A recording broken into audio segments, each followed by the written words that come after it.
Ladies and gentlemen, welcome to Field of 68's last call. What's your go-to Applebee's order? I don't go to Applebee's. We actually call it Crapplebee's, to be honest. Who's the better team right now, Creighton, Marquette, or UConn? What are you doing? What is that? Pray for Fanta. Oh, come on, Zach. Here we go. It's last call.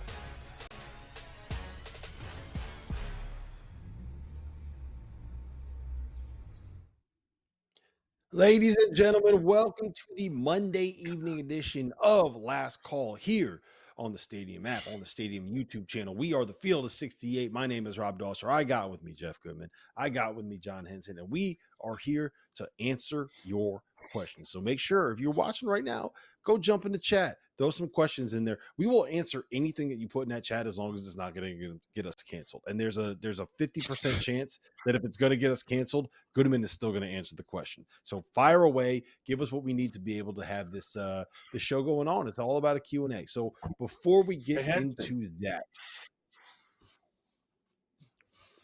Goodman just wanted the attention for us to know that he changed his shirt for the fourth time during the show. This dude, I swear, has put on a new shirt during every single ad break that we have had. All right, I want to start with this. Before we get into the chat questions, I want to know, you guys, we had a lot of great games tonight, right? We had UConn winning in the Garden. We had Tennessee beating Syracuse. We had Purdue beating Gonzaga. We had Kentucky struggling with St. Joe's. We had Wisconsin absolutely smacking Virginia tonight. Henson, what was the biggest storyline in college basketball on this Monday evening? Let's go with, I'm going to go with you, Rob. Virginia getting blown out the water. I mean, it wasn't even even close. Like, from the you start can say to they got finish. smacked. It wasn't just smacked, it was smacked. I was just, they got smoked. They got smoked today, man. Like, it was nasty out there. And Wisconsin, credit to them, man. They came with a different energy, a different feel. They actually were like a little fun to watch play. Shout out to the comment on Twitter saying, they set basketball back 50 years. Not in the second half. First half, for sure. Goodman, biggest storyline of the night. It's going on right now. UCLA is hanging with Marquette. In fact, they're up 6 points, 21-15. It's early. I get it. But I thought at this point, Marquette could be up 15 points. And just the fact that Mick Cronin's got this team right now that's so young, so new, so inexperienced, fighting a very experienced and a team with a lot of continuity in Marquette is super impressive. Yeah, they got a bunch of guys where English is their second language that are freshmen that didn't even arrive here until like August. Berke Buchtenschel didn't even get eligible until this week. I think it was yesterday morning that he finally got eligible. He's playing tonight. He's out here. He's yelling at a damn boner. Like, it's a lot of fun to watch them have success. And I gotta imagine that if we could get like a documentary behind the scenes of Mick Cronin trying to coach a bunch of kids that don't understand what he's saying when he yells at them, when he cusses at them, that's got to be great content. I know that that UCLA watches the show, so hopefully they will take me up on my advice. The funniest thing, John, when we were at Pac-12 Media Day, is that Aday Mara, the Spanish center, he doesn't really speak that much English, and obviously Mick Cronin doesn't speak much Spanish, and he was basically just saying manos, manos, manos to be able to get his hands up. That's the only thing that he knows in Spanish. I love that. Mick Cronin's building an international powerhouse. Okay, little pipeline. Okay. Yeah, the NATO of the Big Ten is what they call it. The NATO of the Big Ten. All right, let's get into some of these chat questions here. I'm going to start with this, Goodman. I actually love this question. Will the Final Four be, and it's from TB589, which is like, that's not a name. Come on, put a name. We don't need numbers in your name. We need a name. TB589. Will the Final Four be as good as the Maui semifinals this season? No, hell no. In terms of like talent, no chance. There's zero chance.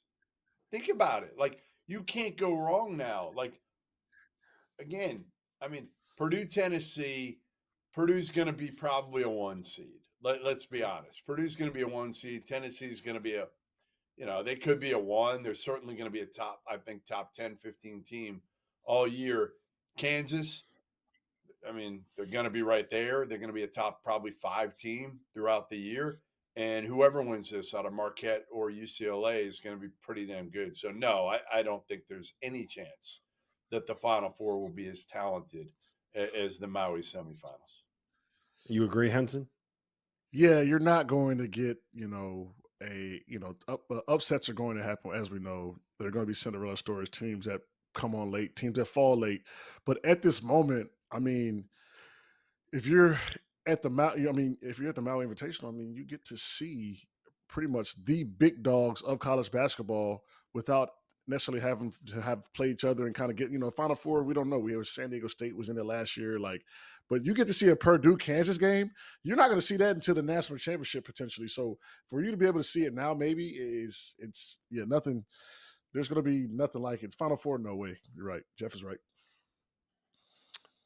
The only thing I will say is that the level of basketball that we'll get in March is going to be better than the level of basketball that you get in Of November. course. So that if we do end up getting something where it's like all 4 teams are top 2 or 3 seeds, then I think that the quality of play is going to be better. But in terms of like the absolute juggernauts that you have in this no, it's not going to happen. All right. Next question is from Reginald. And if it's the Reginald that I think it is the guy that puts up the scores in our chat, where it's just what the score would be if UConn would play them. I think at one point he was saying if UConn would play the Eagles, UConn would win 88-34. Shout out to Reginald. That is my guy. All right. Henson, his question is UCLA any good this year? Well, as we were coming on, I seen Bona. Is Bona or Bona? We say how do we Bona? Adam Bona. Bona Adem Bona. Just dunked this cat. I'm looking at the score right now. Yeah, UCLA right now, they look good. That might be because they're so young; they just have no idea what they're dealing with. Then again, when has Shaka Smart ever been good in a favored role, right? Number 4 team, everybody's ride for them to win this and kind of move on. So, yeah, UCLA I think they could be decent this year. And they have a good coach, they got a good coach and they've got a system and he's put his imprint on that team and that university. So UCLA, they're gonna be fine this year, especially on the Goodman? former or the Pac-12. I don't know. Is it the Pac-12 still? Does it still exist or is it like Or the last another year? year. This is Yeah, We got about 8 months and it'll be the Pac-2. Pac-2. Yeah, Pac-2. listen, I'm not going to make these crazy, assumptions based on one game here, but UCLA looks pretty darn good early, again, against the veteran team. We know Mick Cronin can coach his ass off. So I think by the end of the year, this UCLA team could be pretty good. I just think they're going to be super inconsistent early in the year. And, I don't know. Let's see if they can hold up against Marquette tonight. I wouldn't be surprised, again, to see them leave here 1-2. And but again, they got talent. They got high-end talent. Yeah, well, through 13 minutes of playing against a high major opponent, they looked like they were going to win the national championship.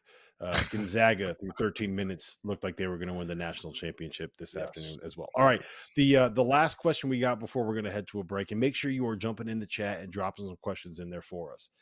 It is from Jacob, and the question is directed directly to Jeff. Goodman, are your favorite 2 words in the English language Alex Dukas? Yeah, I love Alex Dukas. I do. I love Alex Dukas, and just so everybody knows, I'm not getting off the wagon. Okay, I have the hat near me. It's going to stay near me all year. I'm going to travel with this hat. I might sleep with this hat. I love that. As long as you stop changing outfits during the actual show, you can do whatever you want. Just wear one hat. It's really not that difficult. Has Henson changed his hat at all tonight? It's he's clashing too. The colors. You've got Purdue in the background, North Carolina, So Jordan throwback on. What is going on over there? Henson, Goodman does not know what matching actually means. He couldn't even spell it. Listen, this is Last call on Stadium, on the app, on YouTube. We are answering your questions. So jump in the chat, fire away. We have some more when we get back.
Welcome back to Last Call here on the Stadium app and on the Stadium YouTube channel. We are the Field of 68. My name is Rob Dauster. I got Jen Henson with me. I got Jeff Goodman with me. Jeff is planning on hating nonstop for I think the rest of the 20 minutes of this show. Luckily, we don't have any questions coming up in the queue about UConn specifically, so the hate will probably be a little bit tempered. But I do have a question here. A reminder, Last Call is a Q&A show. We answer questions that you're dropping in the YouTube chat, so fill it up because we have a lot of time to fill here. We got 18 more minutes. We want to answer your questions. We want you to be involved in the show. Goodman, this one is from Matthew P. Who is the best point guard in Maui right now? Tyler Kolek. It's not even an argument for me. It's Tyler Kolek. Like I know Gottlieb and I argued about it because he said it was DeJuan Harris the other night when we were in Chicago for Champions, and I love DeJuan Harris, I do, but he was coming off a career game where he made 5 threes. Tyler Kolek can do everything. He's a great, great, great college point guard. Again, he can make people better. He can shoot it consistently. DeJuan Harris on his best day might be better than Tyler Kolek, but 9 out of 10 days, DeJuan Harris isn't much of a threat to shoot the ball. That's the difference. Henson? I mean, I mean, yes. On Jeff's best day, he may can shoot free throws better than me, but that's on his best day. So I like Kolek as well. I'm watching, at the corner of my eye when during the break watching. I mean, he's setting the table. He's diming his teammates. He's running the show, man. He looks good. He stands out. If you're just not watching college basketball and you pull on a Marquette game, you're going to be like, who is this kid, right? I don't know if DeJuan Harris does that at that level. So, yeah, definitely go with Kolek. He looks good. He looks bigger, looks stronger this year as well. So, I love his game. I love how he makes his teammates better. Being a big man, I love point guards like that. So he's got a soft spot in my heart. I would have loved to play with him. I think I agree with. All right, go ahead, Jeff. Go ahead, Rob. No, I was just going to say that Yeah, go. All right. So here's my question to both you guys. We'll start with John. So Kenny Payne, after the game tonight, they lose. Louisville loses another close one. This one to Indiana and Mike Woodson. And one of the big reasons why they lost is because Indiana went zone and Louisville looked like they had never, ever, ever seen a zone before.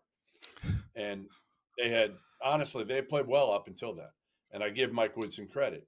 So Kenny Payne, after the game, was asked about it. And he said, I quote him, "I knew Mike Woodson, wouldn't play zone, or I thought he tricked me.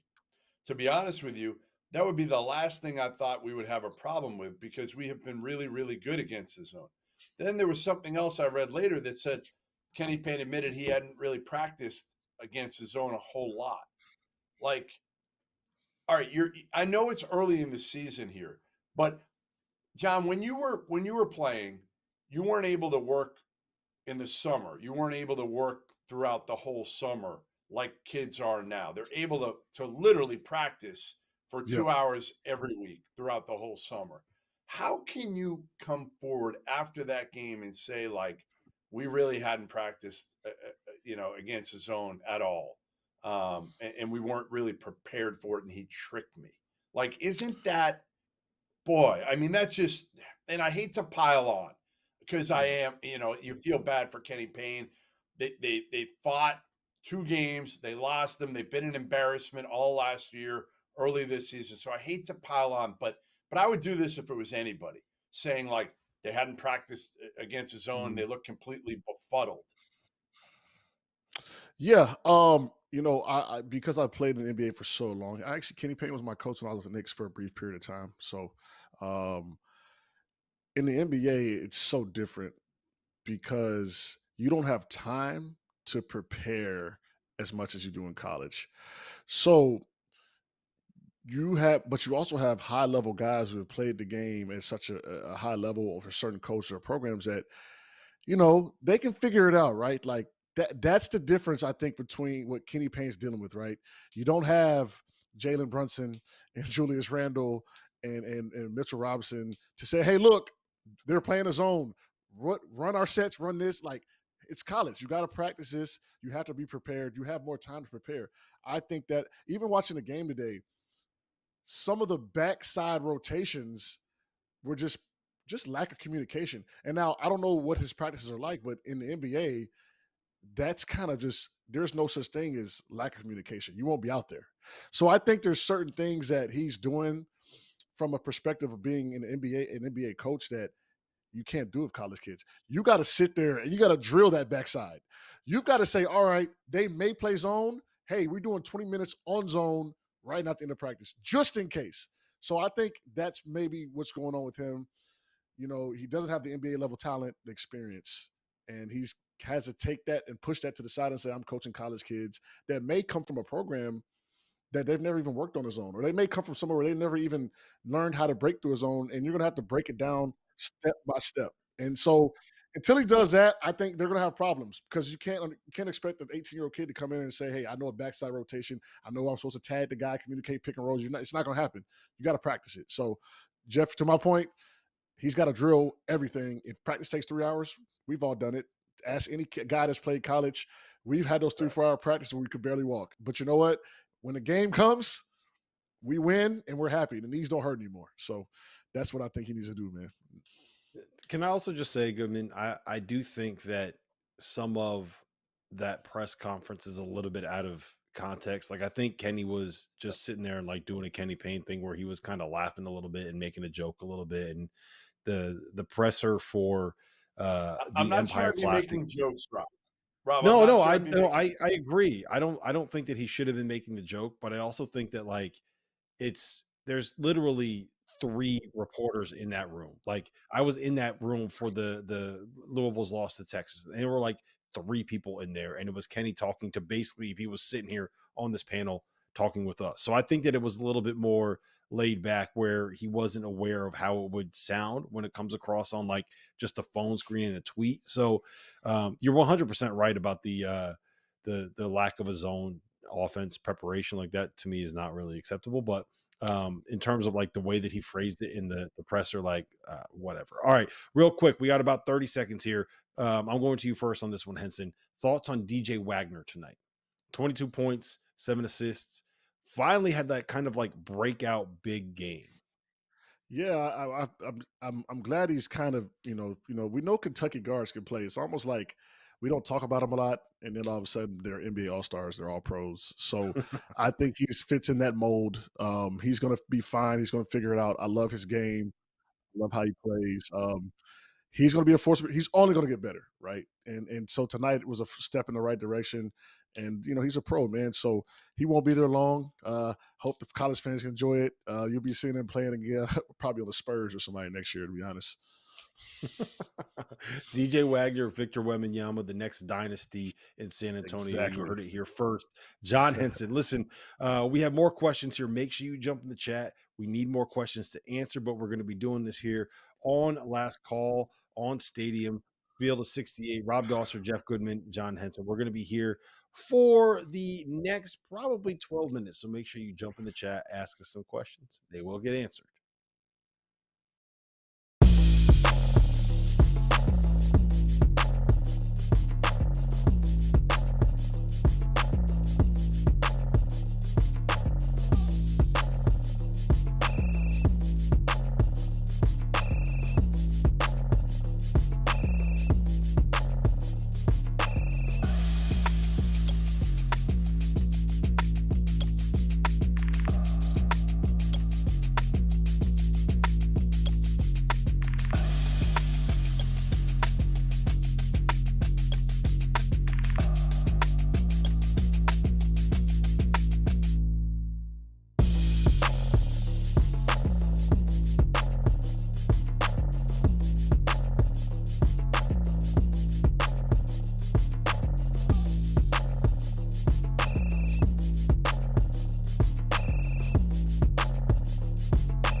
Welcome back to Last Call here on Stadium, on the app, on YouTube. We are streaming, we are live, we are the Field of 68. I got Jeff Goodman, I got John Henson. My name is Rob Dauster, and I can't believe that Dagan Hughes, our producer, is making me ask this question. He is, for the record, a Seton Hall fan. I just want that out there. He's a guy, he doesn't like some of the great teams in the Big East because his team just can't be great in the Big East. This is from Ben in Kentucky.